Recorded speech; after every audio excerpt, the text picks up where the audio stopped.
हिमालय के जंगल में टुनटुनी चिड़िया अपने पति कालू कौवे के साथ रहती थी। वो दोनों पति पत्नी बहुत गरीब थे, बड़ी मुश्किल से अपने दिन काट रहे थे। एक दिन की बात है। इस बार क्या सोचा है जी? क्या लगाओगे?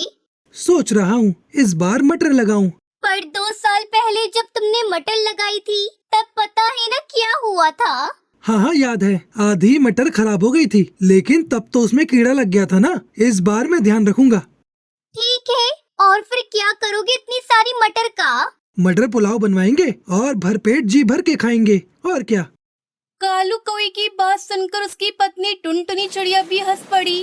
बारिश का मौसम आने वाला था, तो इस बार कालू ने तय किया कि वो अपने खेतों में मटर लगाएगा। उसने बड़ी मेहनत से खेत को तैयार किया और मटर के बीज भी बो दिए। कुछ दिनों बाद पहले पौधे आए और फिर उन पर हरी हरी मटर लगनी भी शुरू हो गई। टुनटुनी, ओ टुनटुनी, चलो जरा तुम्हें कुछ दिखाना है। कालू कौवा टुनटुनी चिड़िया को मटर के खेत में ले जाता है। खेत देखकर टुनटुनी चिड़िया के चेहरे पर भी मुस्कान आ गई। पूरा खेत हरी भरी मटरों से भरा हुआ था। ऊपर वाले की कृपा से बहुत बढ़िया फसल हुई है इस बार। तुम देखना टुनटुनी, इस बार खूब अच्छे पैसे मिलेंगे इन मटरों के। मैंने सोच लिया है, पैसे आते ही सबसे पहले घोंसले की छत ठीक करवाऊंगा। और कोई खर्चा है क्या, वो भी बता देना। हाँ है ना, एक बढ़िया सा हार भी दिला देना मुझे। हाँ ले लेना, एक नहीं तुम 2 हार ले लेना इस बार। मटर की बढ़िया फसल देखकर दोनों पति पत्नी सपने देखने लगे। दूसरी तरफ पूरे जंगल में भी ये खबर फैल चुकी थी कि इस बार कालू और टुनटुनी चिड़िया की फसल बहुत बढ़िया हुई है। फिर एक दिन कालू कौवे के घोंसले के बाहर मुखिया हरिया तोता आता है। अरे मुखिया जी आप? हाँ टुनटुनी, कैसी हो? ऊपर वाले की कृपा है मुखिया जी। कृपा तो वाकई बहुत हुई है तुम पर। मैंने सुना है इस बार तुम्हारी मटर की फसल बहुत अच्छी हुई है। हाँ मुखिया जी, सब भगवान की दया है। तो क्या सोचा है, किसे बेचोगे अपनी मटर? अभी तो कुछ ऐसा सोचा नहीं है मुखिया जी, जहाँ सही दाम मिल जाएगा वही दे दूंगी। अरे तो हम काहे के लिए हैं? हमें दे दो अपनी सारी मटर, हम पूरे 15 रुपए देंगे तुम्हें 1 किलो के। पर शहर के जंगल में इस बार 25 से 30 रुपए किलो बिक रहे हैं मटर। देखो टुनटुनी, मटर है गेहूं नहीं, जो कई महीने संभाल लोगी। 2 दिन बाद सूखने लगेगी सारी की सारी। मेरे पास स्टोरेज की सुविधा है, मैं तुम्हारी सारी मटर खरीद लूंगा हाथों हाथ। अब ठीक है? मुखिया जी, मैं आपको शाम तक बताती हूँ। मुखिया वहाँ से चला गया और फिर उसके जाने के बाद टुनटुनी चिड़िया कालू कौवे को सारी बात बताती है। क्या करूं टुनटुनी, कुछ समझ में नहीं आ रहा है। ये मुखिया हम गरीब किसानों का हमेशा फायदा उठाता है। हमसे कम दामों में फसल खरीदकर शहर के जंगल में ऊंचे दामों पर बेचता है। मेरी मानो तो आपको कुछ और पक्षियों से भी बात करनी चाहिए। इतना आसान नहीं है टुनटुनी। मुखिया हरी तोते की मर्जी के बगैर कोई पक्षी मेरी मटर नहीं लेगा। मुझे डर इस बात का है कि अगर सारी मटर यहीं सड़ गई तो 1 पैसा नहीं मिलेगा। हाँ अच्छा, तो फिर क्या कर सकते हैं? मुखिया जी की नजर हमारी फसल पर है तो बेचनी तो उसे ही पड़ेगी। दोनों ऐसे बातें कर ही रहे थे कि तभी उन्हें बाहर से शोर सुनाई दिया। पक्षियों की चीखने चिल्लाने की आवाजें आ रही थी। दोनों ने फौरन निकलकर देखा तो पूरे जंगल के घोंसले जल रहे थे। आग बहुत बढ़ चुकी थी।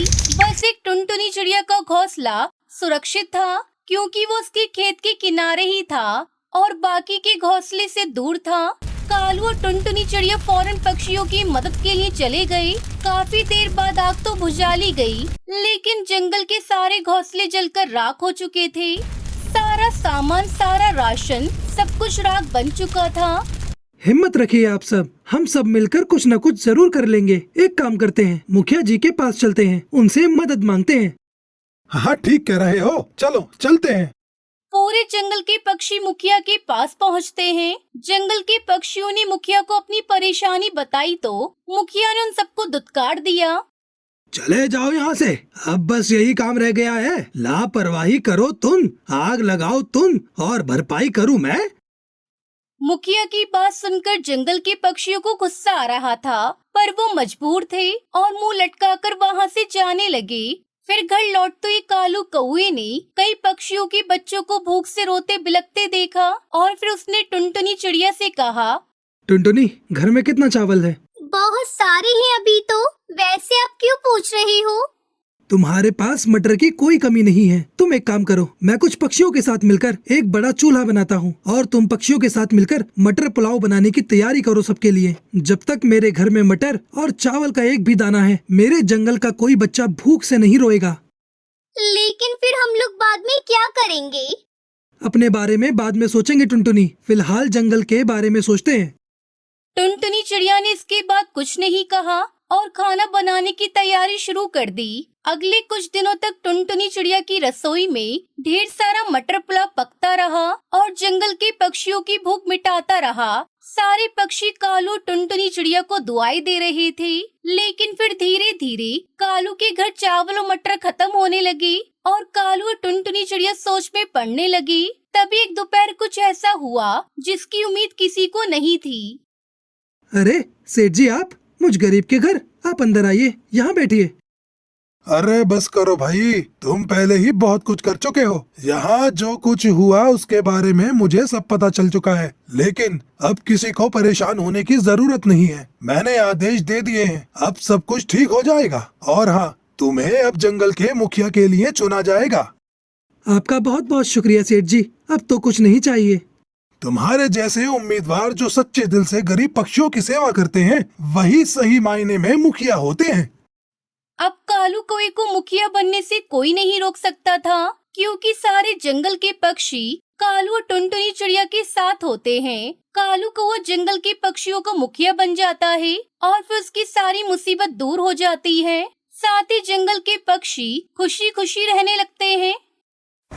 आइसक्रीम ले लो, आइसक्रीम, ठंडी ठंडी रंग बिरंगी आइसक्रीम, पेप्सी, कॉर्न, चोकोबार, ऐसे सभी प्रकार के आइसक्रीम मिलेंगी। तो जल्दी जल्दी आओ और आइसक्रीम खाओ।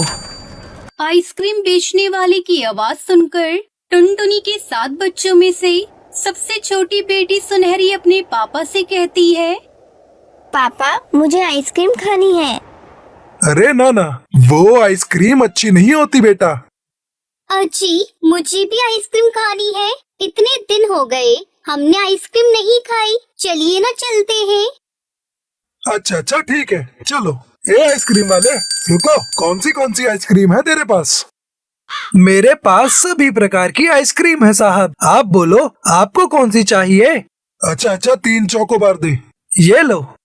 वाह पापा, आइसक्रीम तो बड़ी ही अच्छी है। बड़े दिनों बाद इतना अच्छा आइसक्रीम खाया है। अजी, ये मेरी आंखों के सामने अंधेरा क्यों छा रहा है? ओए उल्लू, ये कैसी आइसक्रीम खिलाई है तूने? ये कहकर बंटी कबूतर उल्लू की गाल पे एक तमाचा मार देता है। कुछ देर बाद उल्लू का दोस्त चील आइसक्रीम बेचता हुआ वहाँ आता है। आइसक्रीम ले लो, आइसक्रीम, जो एक बार खाएगा वो कभी नहीं खा पाएगा। अरे भाई सुनो, यहाँ पर एक मुन्ना नाम का उल्लू आइसक्रीम बेचा करता था। अरे भाई, मैं ही मुन्ना हूँ। मुन्ना, ये तुझे क्या हुआ? कहीं तू फिर से किसी से मार खाकर तो नहीं आया? क्या बताऊं भाई। फिर उल्लू चील को अपने साथ हुई घटना के बारे में बताता है। अरे उल्लू, तू तो सच में उल्लू ही निकला। हाँ भाई, तुम भी हंस लो मुझ पे।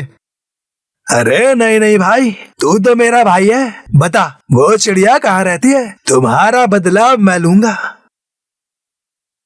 क्या सच में भाई? क्या तुम उस चिड़िया से बदला लोगे? और नहीं तो क्या, उसकी हिम्मत कैसे हुई मेरे भाई को मारने की? अब तो उसके बच्चे में खाकर ही रहूंगा। चल बता मुझे, वो चिड़िया कहाँ रहती है? बच्चों, खेलना बंद करो और मेरी बात सुनो। देखो, मैं कुछ काम से तुम्हारी मौसी के घर जा रही हूँ। मासी के घर मुझे भी आना है माँ। नहीं बेटा, बाहर बहुत धूप है, इसलिए मेरे साथ कोई नहीं आएगा और मैं भी अपना काम जल्दी खत्म करके आ जाऊंगी। तब तक तुम सब घर में ही रहना, कहीं बाहर मत जाना और बाहर से भी किसी को अंदर मत आने देना, समझे? सुनहरी, अपने भाइयों का ख्याल रखना। हाँ माँ, ठीक है। टुनटुनी बच्चों को समझाकर बाहर चली जाती है। ये सब चील पेड़ के पीछे छुपकर देख रहा था। अच्छा, तो यहाँ पर रहती है वो चिड़िया। अब देख मैं क्या करता हूँ। बच्चे घर में खेल रहे थे, तभी उन्हें किसी की आवाज सुनाई देती है। खिलौने ले लो, खिलौने। ओए छोटे छोटे बच्चों के लिए प्यारे प्यारे खिलौने, जल्दी जल्दी आओ और खिलौने ले जाओ। भैया, बाहर कोई खिलौने वाला आया है, चलो चलो जल्दी से खिलौने लेकर आते हैं। तुझे याद है ना, माँ ने क्या कहा था कि कोई घर से बाहर नहीं जाएगा। हाँ भैया, सही कह रहे हैं, हमें बाहर नहीं जाना चाहिए। लेकिन चील भी कहाँ हार मानने वाला था। चील कहता है, अरे ये बच्चे तो बाहर ही नहीं आ रहे। मुन्ना ने सही कहा था, बच्चे बड़े ही चालाक हैं। अब तो मेरे पास बस एक ही उपाय है। सुनो गोलू, माँ के आने तक कोई भी घर से बाहर नहीं जाएगा। चलो अब हम सब छुपा छुपी खेलते हैं। आइसक्रीम ले लो, आइसक्रीम, ठंडी ठंडी आइसक्रीम। फ्री में आइसक्रीम खाओ। आओ बच्चों आओ, और जल्दी जल्दी आइसक्रीम खाओ। अरे वाह वाह, फ्री में आइसक्रीम, मेरे तो मुंह में पानी आ गया। हाँ मेरे भी। चलो चलो आइसक्रीम खाने चलते हैं, वरना वो आइसक्रीम वाला दूर निकल जाएगा। अंकल अंकल, हमें एक एक आइसक्रीम दीजिए। क्या ये आइसक्रीम फ्री में है? अरे हाँ बच्चों, तुम सही जगह आए हो। रुको, मैं अभी तुम्हें आइसक्रीम देता हूँ। चील ने सारे बच्चों को आइसक्रीम दे दी। बच्चे बड़े ही चाव से आइसक्रीम खाने लगे। आइसक्रीम खाते ही एक एक कर सभी बच्चे बेहोश होने लगते हैं। ओए, आखिर ये बच्चे मेरे चुंगल में आ ही गए। चलो, अब किसी के आने से पहले मुझे यहाँ से निकलना होगा। ऐसा कहकर चील सारे बच्चों को एक बोरी में भर लेता है और वहाँ से चला जाता है। ओए ओए, आज तो मेरी दावत है। अरे मुझे आने में देरी हो गई, बच्चे मेरी राह देख रहे होंगे। अरे ये आइसक्रीम का ठेला यहाँ कहाँ से आया? पहले तो ये यहाँ कभी नहीं आया। टुनटुनी चिड़िया अपने घर में चली जाती है। बच्चों देखो, मैं आ गई। चिंटू, गोलू, सुनहरी, कहाँ छुपे हो सब? टुनटुनी पूरे घर में बच्चों को ढूंढती है, लेकिन उसे कहीं पर भी कोई बच्चा दिखाई नहीं देता। यहाँ पर तो कोई नहीं है। हे ऊपर वाले, ये क्या हो गया? कहीं फिर से किसी ने मेरे बच्चों को तो नहीं उठाया। मुझे जल्दी से उन्हें ढूंढना होगा। तभी वहाँ पर कालू कौआ आ जाता है। कालू भैया, आपने मेरे बच्चों को कहीं देखा? नहीं टुनटुनी, मैंने तो तुम्हारे बच्चों को नहीं देखा। क्या हुआ, कहाँ गए बच्चे? पता नहीं कालू भैया, मैं कुछ काम से बाहर गई थी। जब मैं वापस आई तो मैंने देखा कि घर में एक भी बच्चा नहीं है। मुझे अभी याद आया टुनटुनी, मैं जब यहाँ पर आ रहा था तब मैंने देखा है कि एक चील बोरी में कुछ लेकर जा रहा था। कहीं तुम्हारे बच्चे उस बोरी में तो नहीं थे? हमें उसे जल्दी पकड़ना होगा कालू भैया।